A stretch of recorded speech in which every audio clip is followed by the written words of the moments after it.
Hello, my friend. Delighted you wandered into my little corner of the internet. If it's your first time here, make sure to hit that subscribe button and spread the word to friends and family. It helps more than you know. Now tell me, from which city or country are you watching this? I read every single comment, so don't be shy. Let's dive in. I used to believe I truly knew the woman I married. 15 years together, a wonderful little girl, and a thriving business I'd built from scratch with my closest friend. Then one morning at 6, she staggered through our front door, and everything I thought was real about my life collapsed in a single moment. What I learned after that would make me question every certainty I'd ever held. My name's Blake Carter, though most people just call me Blake. I'm 44, and I've spent the past decade and a half turning a one-man asphalt paving operation into a respected company. From residential driveways to sprawling parking lots, we take it all on. Around here, my work speaks for itself. Solid quality done right the first time. I was raised to believe in hard work, honest effort, and a man's word meaning something. That's the same standard I use to run my company. I first crossed paths with Vanessa when I was 31 and she was 26. She worked the front desk at a medical clinic, all bright smiles and easy charm. 2 years later, we were married. For years, I thought our foundation was rock solid. We struggled for a long time to have children. I went to every appointment, sat through every treatment, watching the costs mount and our patience wear thin. When Ella finally came into our lives 3 years ago, I thought we'd pushed through the worst of it. I couldn't have been more mistaken. Darren Howard has been my partner in business and my best friend since we were boys. Same streets, same schools, we grew up side by side. When I started the paving business, Darren was there from day one. He took care of the equipment and job schedules, while I handled clients and the paving itself. We've faced every kind of season together, broke years, profitable years, personal crises. I trusted him with my livelihood, with my private life. And looking back, that might have been my first major mistake. The cracks began showing about 6 months ago. Vanessa started going out more often, always with her girlfriends, always to bars and nightclubs. Initially, I didn't read too much into it. After Ella was born, she'd been cooped up at home for ages, and I figured she deserved a chance to unwind. But those outings became more frequent, and her return times kept getting later. She'd come back reeking of booze and cigarettes. "I need this, Blake," she'd tell me whenever I voiced concern. "I'm trapped with a toddler all day while you're off working. Can't I enjoy myself a little?" What she never seemed to grasp was that I wasn't working for my own amusement. Every long, back-breaking day I put in was to give our family the life we'd talked about for years, to finally get that big backyard she'd always dreamed of. I wasn't the villain for wanting my wife home before the sun came up. Yet somehow that's exactly the role I ended up in. Last Friday was supposed to go differently. I had just wrapped up a major commercial project ahead of schedule and came home early, eager to spend the evening with Vanessa and Ella. Instead, I walked into the kitchen and found a note. "Gone out with the girls. Ella's at your mom's. Don't wait up." I called her, straight to voicemail. Tried again an hour later, same thing. By midnight, I was pacing the living room like a man trapped in a cage. That was when it hit me. This wasn't just about a night out anymore. This felt calculated, like she was shutting me out of her life entirely. When I finally heard the car pull into the driveway at daybreak, I knew the night had crossed a line we could never uncross. At 6 sharp, the slam of her car door split the early morning quiet like a gunshot. I'd been sitting in my recliner for over an hour, staring out the window, my coffee long since gone cold. All night, I'd been replaying every possible scenario in my head. Now I was about to find out which one was real. The doorknob rattled endlessly. Keys clinked against the porch, followed by a string of muttered curses. Then came a sound I'll never erase from my mind. The slow scrape of the door swinging open. And there she was, in the most pitiful state I'd ever seen her. My wife, the mother of my little girl, on her hands and knees crawling into our home. Her black dress was bunched around her hips, her hair looked like a storm had ripped through it, and one high heel was nowhere to be found. The stench hit me before she even looked up. Booze, smoke, and something worse. A man's cologne. Not mine. "Blake," she slurred, her gaze trying to lock onto me where I sat across the room. "When did you get home, baby?" I rose slowly to my feet, my fists tightening at my sides. Seeing her like that, wrecked, humiliated, reeking of another man, ignited a disgust and fury I'd never known. "I've been here all night, Vanessa," I said, my tone level even as a storm raged inside me. "Where have you been?" I snapped, my voice cutting through the quiet like a blade. She made a clumsy effort to straighten herself, only to slump back against the doorway, letting out a half-hearted laugh that broke into something closer to a wounded whimper. One missing shoe was all the evidence I needed. She was far too intoxicated to walk straight, too far gone to even keep herself standing. "Just out with the girls," she slurred, raking her fingers through her matted hair in a futile attempt to appear composed. "You know, dancing and all that." "Dancing and all that," I repeated, the phrase tasting like bile. Even in the dim light, I could see the marks on her neck, dark, unmistakable bruises that no night on the dance floor could explain. "Where's your other shoe, Vanessa?" I asked, stepping closer. She looked down as though noticing her bare foot for the first time. "I don't know. Must have lost it somewhere." Her voice was casual, detached, devoid of any hint of shame. That indifference told me more than any confession ever could. This wasn't harmless fun. This was something else, something about to destroy whatever remained of my life. "Get up," I said, my tone hard as steel. "We need to talk." Using the wall for support, she staggered upright, but I already knew every word she was about to speak would be a lie. The truth was written in her disheveled clothes, the smudged makeup, and the smell clinging to her like a stain. Our marriage was already over, we just hadn't spoken the words yet. I took her by the arm, guiding her toward the kitchen table, not out of care but because she could barely stand. She collapsed into the chair as if her body had given up, the air around her thick with the scent of another man. My hands shook as I poured a fresh cup of coffee, more for the distraction than the caffeine. "So," I began evenly, sitting across from her, "tell me all about your night with the girls." She rubbed her temple and squinted at me like I was speaking in code. "What do you want to know, Blake? We went to that new club downtown, had a few drinks, danced. Just the usual." "Just the usual," I echoed. "Is it usual to lose a shoe? Usual to come home smelling like cheap cologne?" Her eyes darted away. "I don't know what you mean." I leaned forward. "Vanessa, I might spend my days laying asphalt, but I'm not an idiot. That smell on you, it's not your perfume.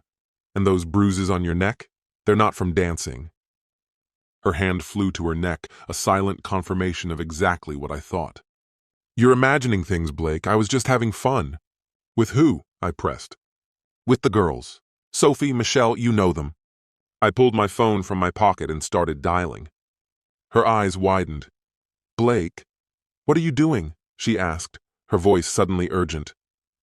After 3 rings, Sophie's sleepy voice answered. "Hello?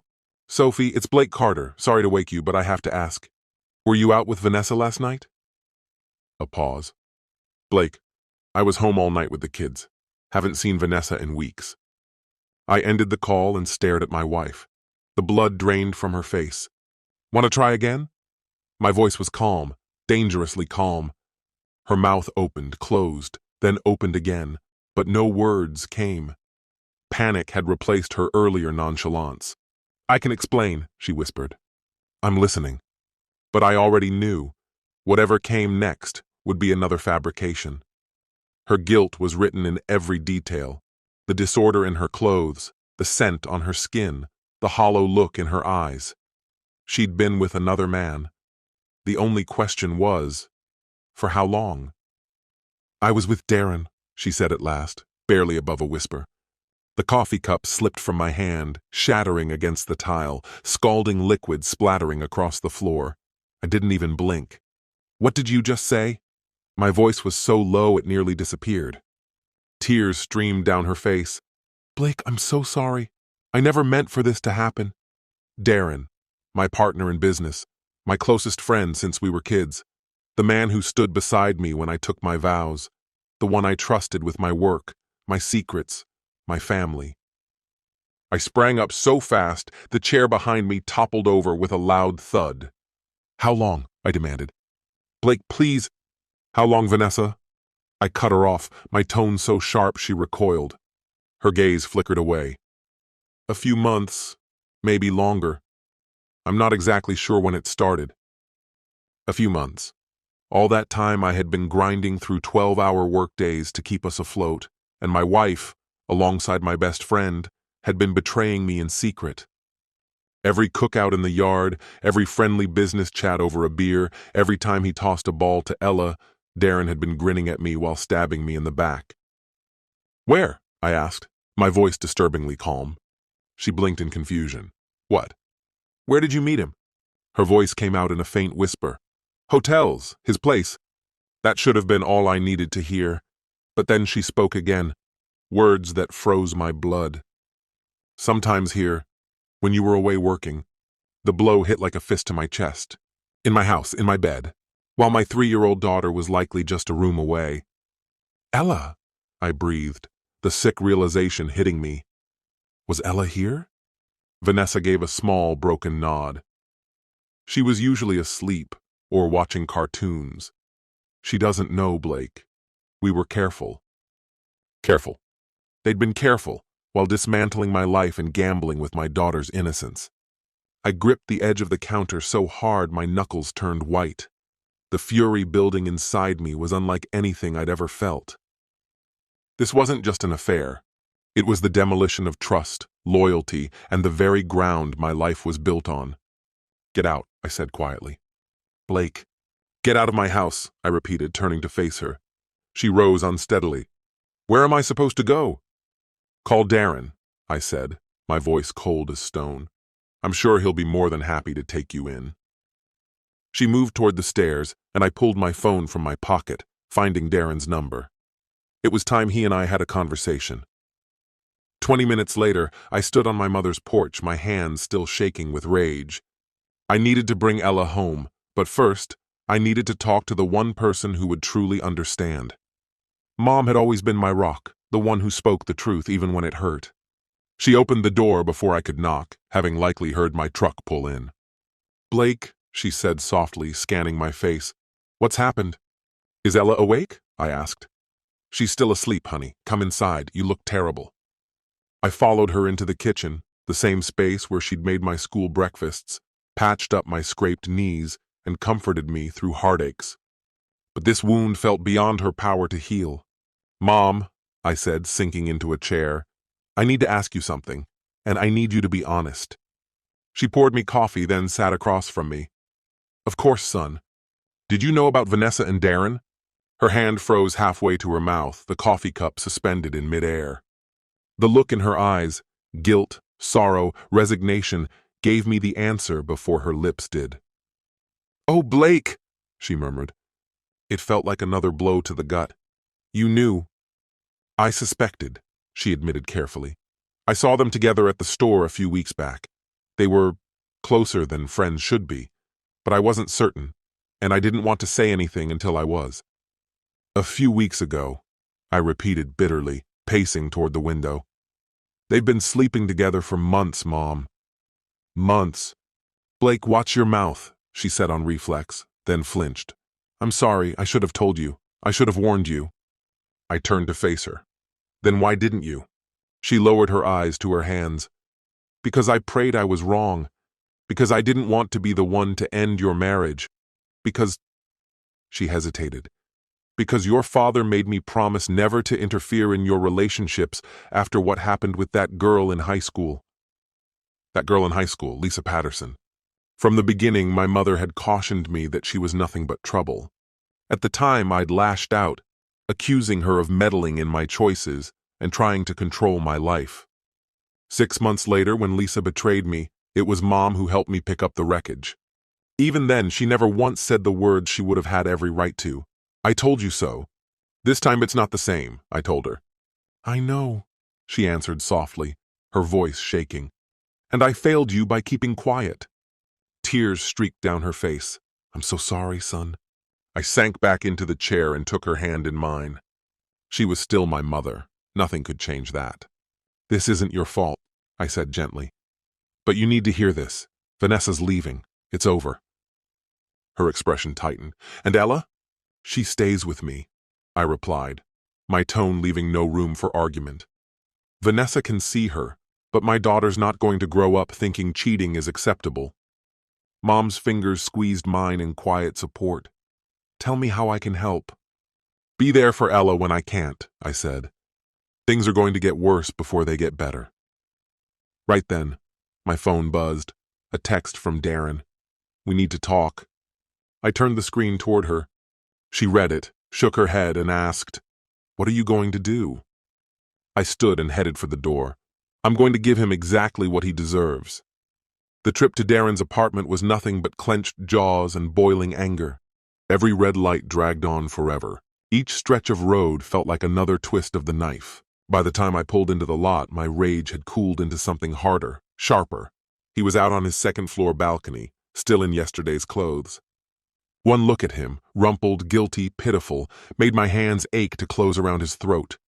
Blake, he called as I stepped out of my truck. Come up, we need to talk. I stormed up the stairs, my work boots pounding on the metal like a drumbeat of gunfire. When I reached the top, his door was already open, and he stepped back like he expected me to take a swing. Smart. How long you been practicing your little speech, Darren? I asked as I crossed into his living room. He shut the door and raked a hand through his hair. Blake, I know you're angry. Angry? I barked a laugh with no humor in it. Darren, angry is what I feel when someone cuts me off in traffic. Whatever this is, there's no word for it. He edged back until his shoulders pressed against the wall. I never meant for this to happen. That's crap, I snapped, moving in. You don't accidentally sleep with your best friend's wife for months. You don't accidentally destroy a marriage. This is exactly what you wanted. It wasn't like that, he argued. Vanessa was lonely. You were always working. She just needed someone to talk to. I seized his shirt and slammed him into the wall. Don't you dare try to dump this on me. His eyes went wide with fear. Blake, please. You want to know what's next? I said, my face so close he could feel my breath. You're selling me your half of the business for $1. You're signing the papers today. And after that, you disappear from my life. I can't, he whispered. That company's all I have. Should have thought of that before you decided to screw my wife. I let go and stepped back.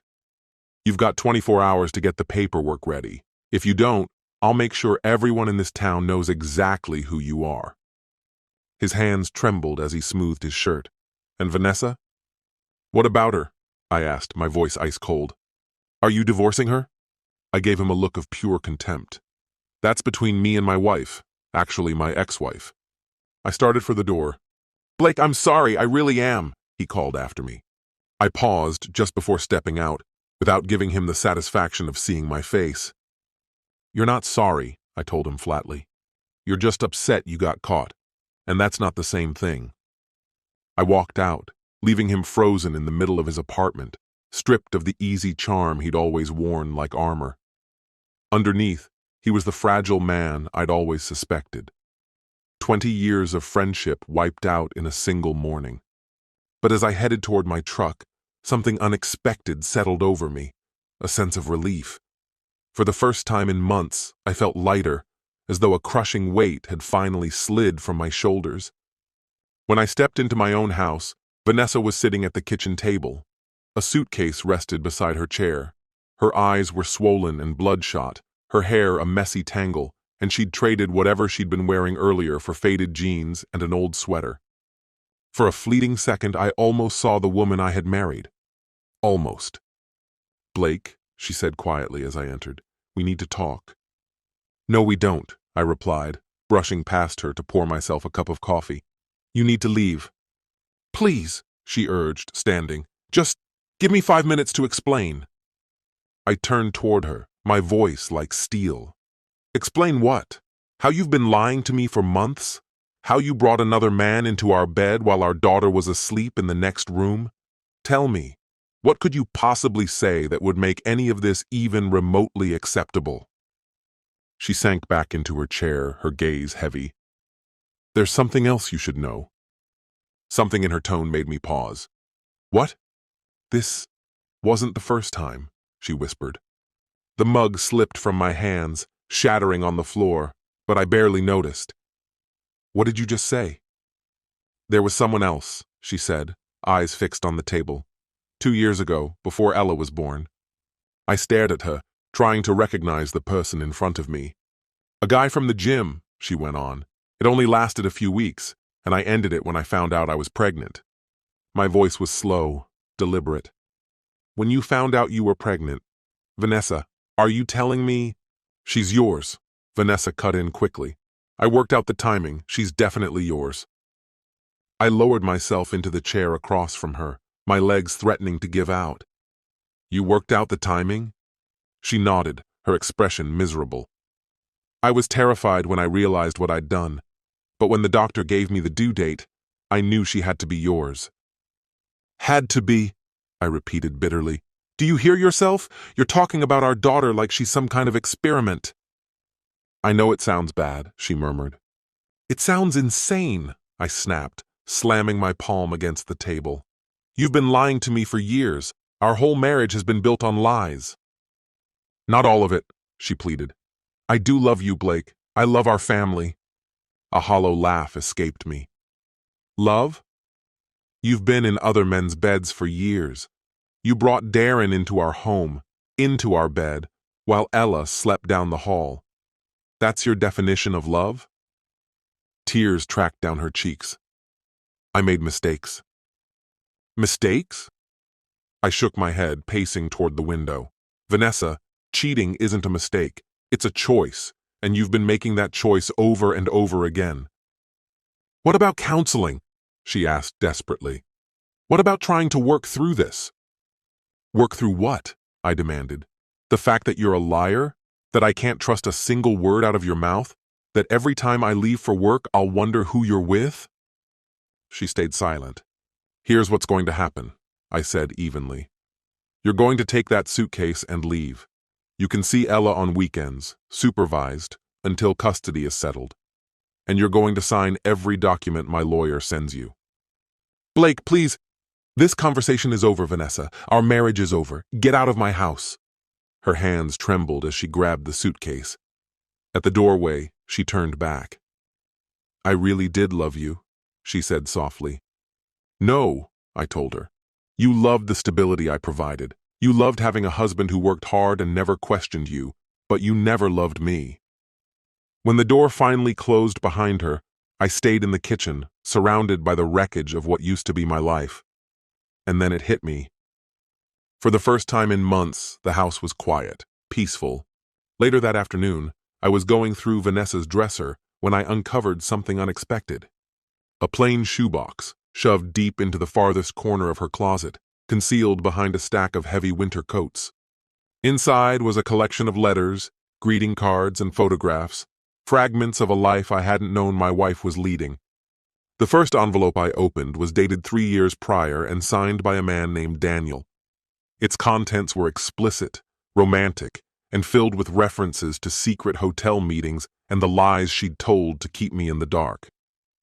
My hands shook as I read, the realization sinking in that her infidelity had roots stretching far deeper than she had ever confessed. More letters from Daniel followed, their exchanges spanning several months. Then his correspondence abruptly ended, replaced by notes from someone named Jason. Later came messages from a man called Tony, and most recently there were letters from Darren, some penned just weeks ago. This wasn't just about 2 affairs. She had been cheating for the entirety of our marriage. The photographs were even harder to face. Images of her with different men, sharing meals in restaurants, wrapped in hotel room embraces, and in unfamiliar settings I didn't recognize. In several shots, she was adorned with jewelry I had never seen before, almost certainly gifts from her lovers. But the item buried at the very bottom of the box cut the deepest. A pregnancy test, paired with a doctor's appointment card dated 4 years ago. The appointment wasn't with the fertility specialist we had been seeing at the time. It was with an entirely different physician, apparently for genetic testing. The shrill ring of my phone yanked me out of my haze. It was my attorney, Mike Patterson. Blake, he said, I've got that information you asked for. I ran a background check on Vanessa. What did you find? I asked. She has multiple credit cards you never knew about, 3 in total, all maxed out. The charges? Hotels, restaurants, shopping sprees. She's sitting on about 30 grand in debt. I let out a slow breath, closing my eyes. Anything else? Yeah. She's been in contact with a divorce lawyer for the past 2 months, filed preliminary papers, then never followed through. She was planning to leave me, I muttered. Looks that way, but here's the kicker, she withdrew the paperwork last month, probably about the time she realized you were onto her. I ended the call and stared at the mess of incriminating evidence scattered across the bedroom floor. This wasn't just betrayal, it was a deliberate scheme to destroy me financially and then walk away. For years, I had been too trusting, too consumed by work, too blind to see the truth sitting right in front of me. But that blindness was gone now. I gathered every scrap of evidence, returned it all to the box, and called Mike back. Mike, I said when he answered, I need you here. I've got something that changes everything. As I waited for him to arrive, I made a quiet promise to myself. Vanessa may have taken advantage of me for years, but the man she had molded with her deceit was gone. The man standing here now would make sure she faced every single consequence she'd earned. 6 months later, I sat in Mike's office, pen in hand, signing the final divorce papers. The evidence we'd assembled was devastating. Not only the affairs, but the hidden debt, the secret credit cards, and her calculated plan to leave me. She had resisted at first, but with years of documented misconduct staring her in the face, even her own lawyer had advised her to settle. The judge granted you full custody of Ella, Mike said, sliding the documents across the desk. Vanessa gets supervised visitation every other weekend and has to pay child support. Child support? I asked. How's she supposed to manage that? That's her problem.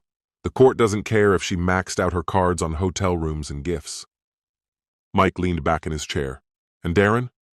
He signed over his share of the business for exactly what I told him, $1.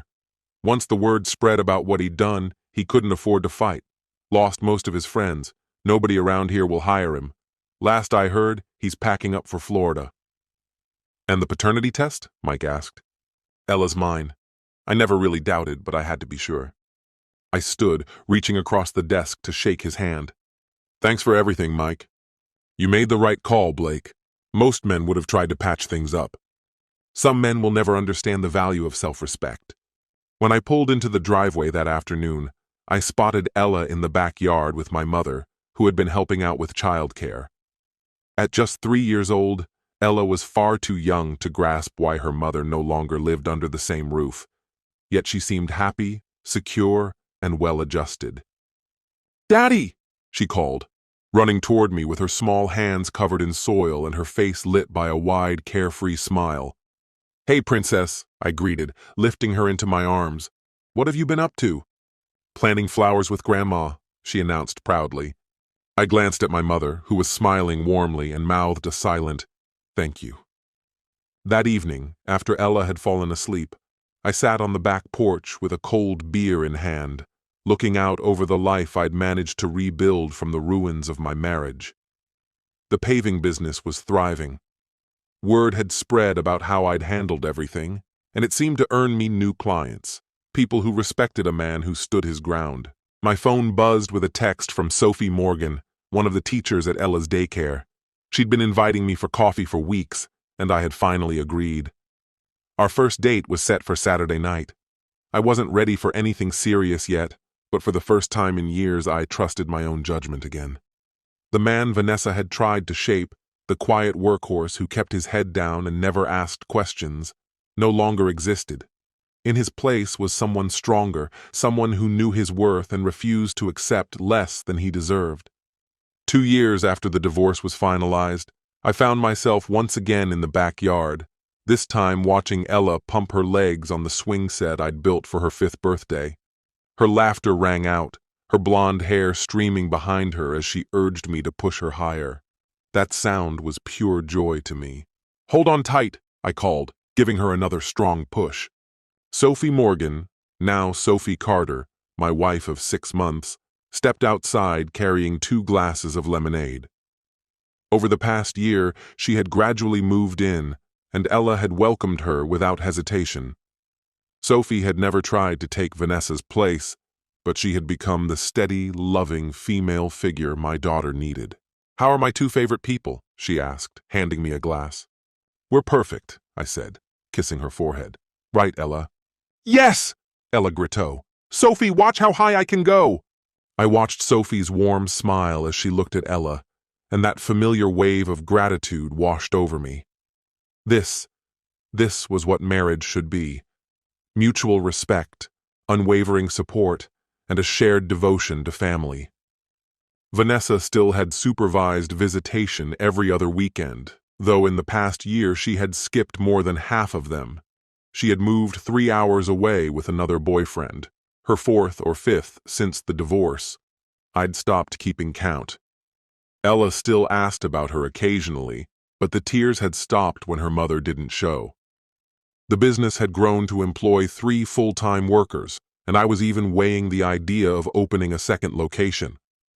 The old scandal involving Vanessa and Darren had faded from local gossip, but the respect I'd earned for handling it with dignity had never disappeared. Just last month, I crossed paths with Darren at a gas station while traveling for work. He looked terrible, older, worn down, and alone. He started to approach me, maybe to apologize or explain, but I turned and walked away without a word. Some bridges, once burned, are better left in ashes. "Daddy!" Ella's voice snapped me out of my thoughts. "Will you push Sophie too?" "I don't think the swing can hold both of us," Sophie laughed. "We can find out," I said, wrapping my arms around her and lifting her onto the swing beside Ella. I pushed them both, their laughter mingling in the cool evening air, and a quiet certainty settled inside me. Vanessa's betrayal had turned out to be the best thing that ever happened to me. It had forced me to grow into the man I was meant to be and to build the kind of life I truly deserved. The pain was gone, replaced by something far greater, a deep appreciation for genuine love, honest communication, and the simple peace of knowing you're exactly where you're meant to be. Some tales end in vengeance. Mine ended in redemption.